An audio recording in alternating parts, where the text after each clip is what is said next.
Chapter 12. Efficient Action. You must use your thought as directed in previous chapters, and begin to do what you can do where you are, and you must do all that you can do where you are. You can advance only by being larger than your present place, and no man is larger than his present place who leaves undone any of the work pertaining to that place. The world is advanced only by those who more than fill their present places. If no man quite filled his present place, you can see that there must be a going backward in everything. Those who do not quite fill their places are dead weight upon society, government, commerce, and industry. They must be carried along by others at a great expense. The progress of the world is retarded only by those who do not fill the places they are holding. They belong to a former age and a lower stage or plane of life, and their tendency is toward degeneration. No society could advance if every man was smaller than his place. Social evolution is guided by the law of physical and mental evolution. In the animal world, evolution is caused by excess of life. When an organism has more life than can be expressed in the functions of its own plane, it develops the organs of a higher plane, and a new species is originated. There never would have been new species had there not been organisms which more than fill their places. The law is exactly the same for you. Your getting rich depends upon your applying this principle to your own affairs.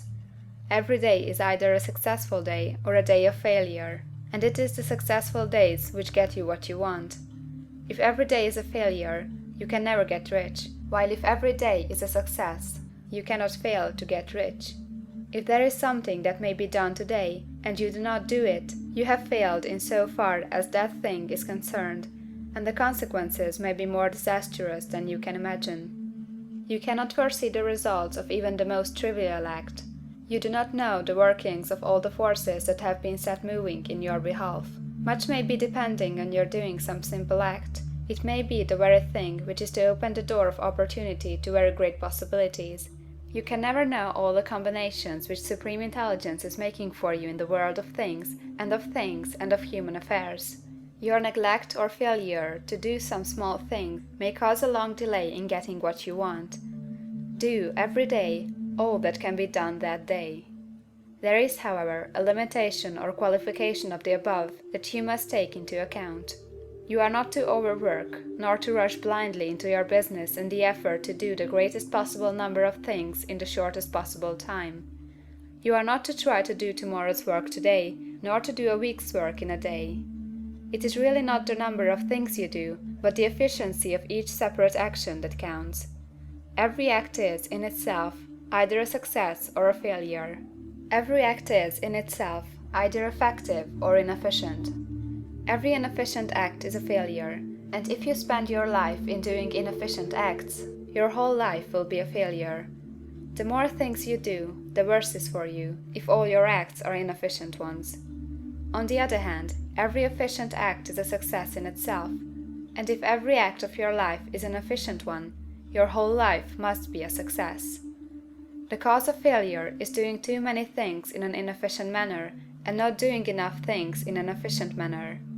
You will see that it is a self-evident proposition that if you do not do any inefficient acts, and if you do a sufficient number of efficient acts, you will become rich.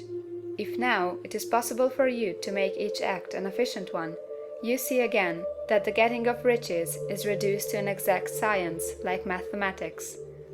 The matter turns then on the questions whether you can make each separate act a success in itself, and this you can certainly do. You can make each act a success, because all power is working with you, and all power cannot fail. Power is at your service, and to make each act efficient, you have only to put power into it. Every action is either strong or weak, and when everyone is strong, you are acting in the certain way which will make you rich. Every act can be made strong and efficient by holding your vision while you are doing it, and putting the whole power of your faith and purpose into it. It is at this point that people fail to separate mental power from personal action. They use the power of mind in one place and at one time, and they act in another place and at another time. So their acts are not successful in themselves. Too many of them are inefficient. But if all power goes into every act, no matter how commonplace, every act will be a success in itself, And as in the nature of things, every success opens the way to other successes, your progress toward what you want, and the progress of what you want toward you, will become increasingly rapid. Remember that successful action is cumulative in its results. Since the desire for more life is inherent in all things, when a man begins to move toward larger life, more things attach themselves to him, and the influence of his desire is multiplied. Do, every day, all that you can do that day, and do each act in an efficient manner. In saying that you must hold your vision while you are doing each act, however trivial or commonplace, I do not mean to say that it is necessary at all times to see the vision distinctly to all its smallest details. It should be the work of your leisure hours to use your imagination on the details of your vision, and to contemplate them until they are firmly fixed upon memory. If you wish speedy results, spend practically all your spare time in this practice. By continuous contemplation you will get the picture of what you want, even to the smallest details, so firmly fixed upon your mind, and so completely transferred to the mind of formless substance, that in your working hours you need only to mentally refer to the picture to stimulate your faith and purpose, and cause your best effort to be put forth.